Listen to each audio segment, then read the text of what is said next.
Good morning, everyone. I'm Andrew Wilson, Professor of Ukrainian Studies here at UCL CESE. Welcome to the 10th Annual Conference on Belarusian Studies here in London. We're in the magnificent architecture of what's called the Institute of Education, part of the broader UCL empire. We're not quite in the School of Slavonic and European Studies, that's down the road. But that school is very proud that we've reached the significant landmark of 10 annual conferences. As always, I will say what I always say, which is that I'm the host and not the organizer. So warmest thanks to Yarik Kryvoi and Peter Braga and the last-minute student volunteers who have done all the organizational work. Thank you to them. So after 10 years, in 2025, there's a lot to discuss. We've had a new cycle of fake elections in Belarus, already 5 years on from the protests and repressions 2020. The war to the south in Ukraine continues, facilitated by Belarus. And history wars circulate throughout the region, as most obviously at this time of the year, May the 8th, May the 9th. Victory Day, VE Day in Europe. And our first two panels will be on history. But first of all, Yarik, the actual organizer, will say his piece. So I repeat my welcome and good luck to all the participants in our 10th conference. Thank you very much, Andrew. And thanks again also to UCL for hosting us today, and it's really difficult to believe that it's the 10th anniversary conference. I'm on microphone. That it's the 10th anniversary conference. Back in 2015, it's a very different world, geopolitically, probably in our personal lives. Some things have changed for better, some things have changed for worse.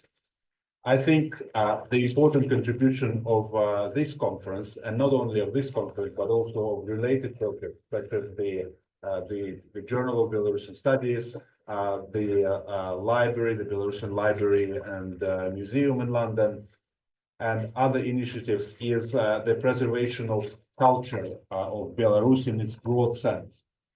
And when we think about culture, we can think about it from the biological standpoint. So it's something which is alive, we should keep, and which should grow. And so in a way, we preserve the culture, we make sure that the Belarusian culture is in the center of attention, that it's being developed, be it society, politics, religious studies, other areas of Belarusian studies. We also make sure that the seeds which we create, the seeds of culture, which then can be grown later, maybe not necessarily in England, maybe back home in Belarus, where, as we know, the environment is not very good for Belarusian culture in the broad sense of the word. But maybe the time will come, as it did in 1918 or in 1991, when there were historic opportunities for the Belarusian state and for the Belarusian culture to flourish again. So I think our task is important, and it's good that we were able to do it for a number of years. And I remember the first time I came to England, probably was over 20 years ago, maybe 25 years ago. And there was a course at Oxford University, one of their old colleges, modern college. And there were some students, and they were asking, how do you manage to keep your grass so nice and green? It's so thick. It's really impressive. And someone, one of the wardens of the college said that, well, it's not that simple. You just seed the grass, you cut the grass, you water the grass, and then you do it for 900 years, and then you have a grass like this. So I think it's important to be persistent, and we don't have 900 years yet. It's just the 10th anniversary conference. But I think this, the predictability, the consistency, and the persistence which this conference has shown, which the Journal of Belarusian Studies has shown, which celebrates its 50th anniversary this year.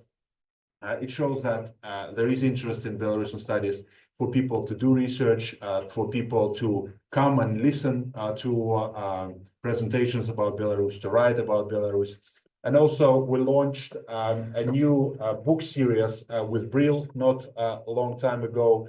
And the first book has come out earlier this year, Evangelicals in a Dictatorship, Protestant Social Capital and Civil Society in Belarus, which was authored by Paula Borovska. So this book, we have a few copies. You will be able to buy a copy of this book.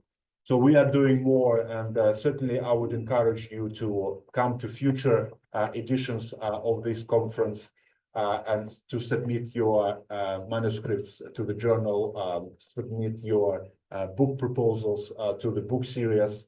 And I hope you will have very fruitful 2 days here. And I would like also to thank not only UCLCs, but also other partners and co-organizers of this conference, which include the Francis Skaryna Belarusian Library and Museum, which will host the second day of this conference in North London. You will have a guide of the church and of the library itself with a quick tour of its key treasures, which will be delivered by Paul Shevtsov, who is here in the room with us today. We're also thankful to BASIS, which stands for British Association for Slavic and Eastern European Studies, for supporting this conference. It's not the first year that they support this conference. We also work with the Anglo-Belarusian Society, which hosts this evening's reception. I hope you will enjoy this reception as well.